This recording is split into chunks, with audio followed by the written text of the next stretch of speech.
सबसे पहले महाराजा कृष्ण कुमार जी को मैं नमन करता हूं। गजब के सच्चे देशभक्त थे वो।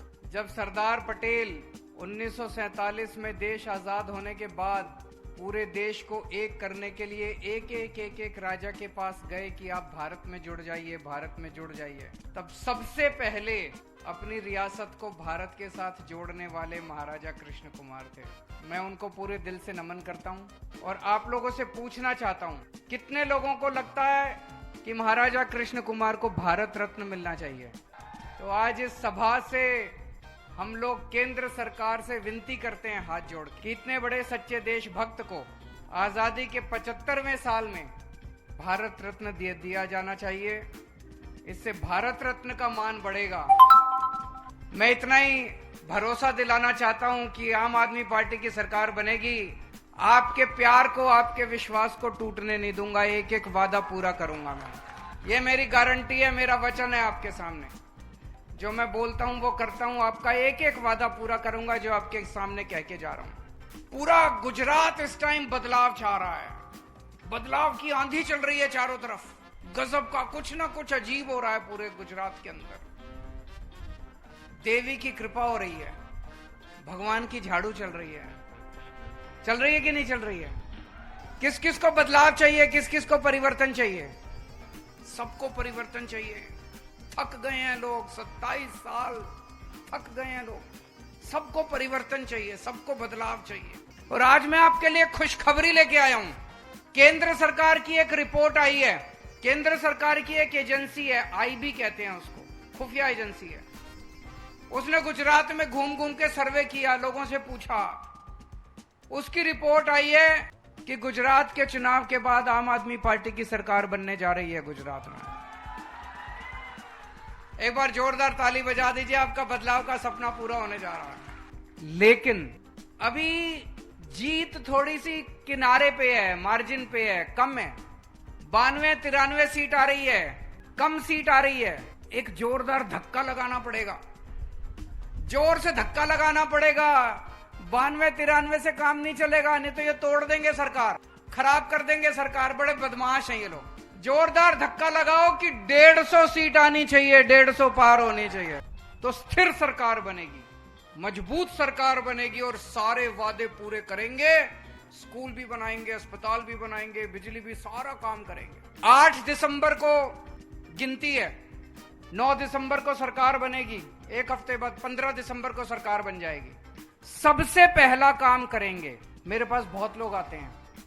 पिछले 27 साल में गुजरात में इतने लोगों ने आंदोलन किए, इतने लोगों ने आंदोलन किए। उन आंदोलनकारियों के खिलाफ इन्होंने झूठे पर्चे कर दिए, झूठे केस कर दिए। पाटीदार आंदोलन हुआ, बच्चों को, युवाओं को पकड़ पकड़ के झूठे केस बना बना के जेल में डाल दिया। अभी तक बेचारे जेल में सड़ रहे हैं। किसान आंदोलन हुआ, किसानों को पकड़ पकड़ के जेल में डाल दिया, उनके ऊपर झूठे केस चल रहे हैं। अभी मालधारी आंदोलन चल रहा था पिछले दिनों, मैंने देखा, उन लोगों के ऊपर झूठे केस कर दिए इन्होंने। ठाकुर आंदोलन हुआ, पुलिस पे ग्रेड आंदोलन हुआ, क्षत्रिय समाज का आंदोलन हुआ, उन पे इन्होंने झूठे केस कर दिए।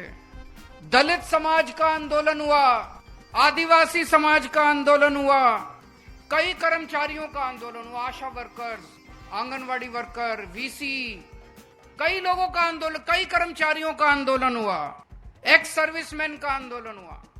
15 दिसंबर को हमारी सरकार बनेगी।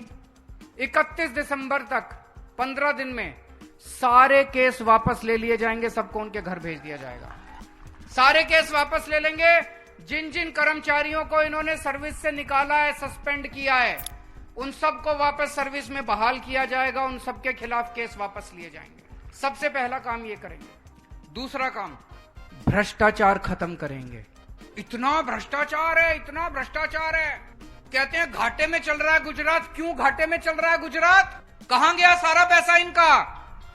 2.5 लाख करोड़ रुपए हर साल गुजरात सरकार खर्च करती है। 2.5 लाख करोड़। और ये किसका पैसा है? आपका पैसा है। आप रोटी खाते हो, उस पे पैसा लगता है। पराठा, आज पराठे के ऊपर 18% टैक्स लगा दिया इन्होंने। दूध पीते हो उस पे टैक्स लगता है, छाछ पीते हो उस पे टैक्स लगता है, दही खाते हो उस पे टैक्स लगता है, पंखा चलता है उस पे टैक्स लगता है, मोबाइल इस्तेमाल करते हो उस पे टैक्स लगता है, सोते हो तो टैक्स लगता है, जागते हो तो टैक्स लगता है, नहाते हो तो टैक्स लगता है। मैं आपसे पूछना चाहता हूं, आपके गांव में सड़क बनी? आपके गांव में कोई स्कूल बना?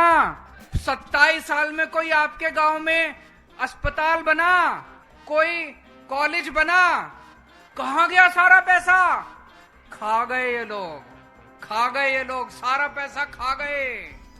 हमारी सरकार बनेगी, एक एक पैसा इनसे निकलवाएंगे, हाथ गले में डाल के इनका सारा पैसा बाहर में। गुजरात के लोगों के एक एक पैसे का हिसाब होना चाहिए, नहीं होना चाहिए? छोड़ेंगे ही नहीं इनको, बख्शेंगे नहीं इनको, सारा पैसा इनसे वापस लेना। भ्रष्टाचार मुक्त शासन देंगे गुजरात को, पहली बार गुजरात को भ्रष्टाचार मुक्त शासन मिले। हमारा कोई मंत्री भ्रष्टाचार नहीं करेगा, हमारा कोई एमएलए भ्रष्टाचार नहीं करेगा, हमारा मुख्यमंत्री भ्रष्टाचार नहीं करेगा। अगर हमारा कोई आदमी भ्रष्टाचार करेगा सीधा जेल जाएगा। अपने मंत्री को पकड़ के जेल में डाल दिया। कट्टर ईमानदार पार्टी है हमारी, कट्टर ईमानदार पार्टी है, कट्टर ईमानदार सरकार दिल्ली में और पंजाब में। अपने को भी नहीं बख्शेंगे, कट्टर ईमानदार सरकार देंगे। करप्शन खत्म होगी, खूब पैसा बचेगा, खूब पैसा बचेगा, पैसे की कमी नहीं होगी, सरकार घाटे में नहीं चलेगी, खूब पैसा बचेगा। उस पैसे से सबसे पहला काम करेंगे, आपकी बिजली फ्री कर देंगे। गुजरात के कोने कोने के अंदर हम शानदार अस्पताल बनाएंगे, पूरे गुजरात के अंदर शानदार अस्पताल, खूब अस्पताल बनाएंगे, खूब स्कूल खोलेंगे, मोहल्ला क्लिनिक बनाएंगे। मैंने पूरी प्लानिंग करी है गुजरात की, 20,000 मोहल्ला क्लिनिक बनाने हैं, ढेर सारे अस्पताल बनाने हैं, और 6.5 करोड़ गुजराती, एक एक गुजराती का, चाहे अमीर हो चाहे गरीब हो, चाहे इस जात का हो चाहे उस जात का हो, सबका इलाज, पूरा इलाज मुफ्त हो। अगर आपको गुंडागर्दी चाहिए उनके पास चले जाना, भ्रष्टाचार चाहिए उनके पास चले जाना। 27 साल हो गए, 5 साल और ऐसे ही निकल जाएंगे। अभी अभी केंद्र सरकार का एक सर्वे आया है, केंद्र सरकार ने सर्वे कराया कि सबसे ज्यादा महंगाई कहां है। उसमें पता चला सबसे कम महंगाई दिल्ली में है और सबसे ज्यादा महंगाई गुजरात में है। तो दोस्तों, 1.5 महीना रह गया बस चुनाव के लिए। इस 1.5 महीने में आप लोगों से विनती है, जितना हम सारे मिलकर दम लगा सकते हैं दम लगाते हैं, और एक नए गुजरात बनाएंगे, मिलकर नया गुजरात बनाएंगे। जब नई सरकार बनेगी